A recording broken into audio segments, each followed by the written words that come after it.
സമ്മതിക്കത്തില്ല. വീട്ടിൽ പോയിട്ട് വന്നാൽ പിന്നെ മിണ്ടത്തില്ല, കെറുവാ. മലയാളി പ്രേക്ഷകർക്ക് നന്നായി അറിയാവുന്ന ഫാമിലിയാണ് പ്രവീൺ പ്രണവിന്റേത്.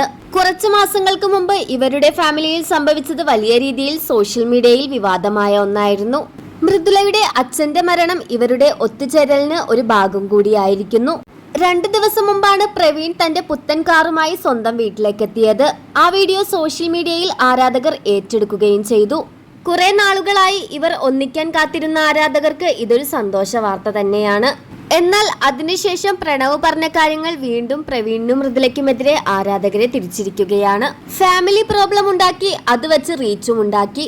എന്നിട്ട് പ്രവീൺ ഒരു കാറും വാങ്ങി. നിങ്ങളും അതല്ലേ ചെയ്തത് എന്ന ചോദ്യത്തിന് 1 രൂപ പോലും താൻ ഇതിൽ നിന്ന് ഉണ്ടാക്കിയില്ല എന്നായിരുന്നു പ്രണവിന്റെ മറുപടി. കുടുംബത്തെ വിറ്റ് പ്രവീൺ ചെയ്തതുപോലെ പ്രണവ് ചെയ്തില്ലെന്ന് ഇതിൽ നിന്ന് വ്യക്തമാക്കാം. മാത്രമല്ല പ്രവീണിനോട് ക്ഷമിച്ചെങ്കിലും മൃദുലയോടുള്ള ദേഷ്യം ഇപ്പോഴും മാറിയിട്ടില്ലെന്ന് ഇതിൽ നിന്ന് തന്നെ വ്യക്തമാണ്.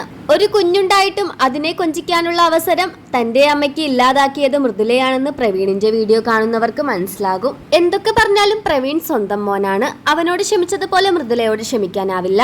അവളാണ് ആ കുടുംബം ഇങ്ങനെ തകർത്തത്. അത്രയധികം അച്ഛനെയും അമ്മയെയും വിഷമിപ്പിച്ചവളോട് എങ്ങനെ ക്ഷമിക്കുമെന്ന് പറഞ്ഞുകൊണ്ടാണ് പ്രണവിന് സപ്പോർട്ടുമായി ആരാധകർ എത്തുന്നത്.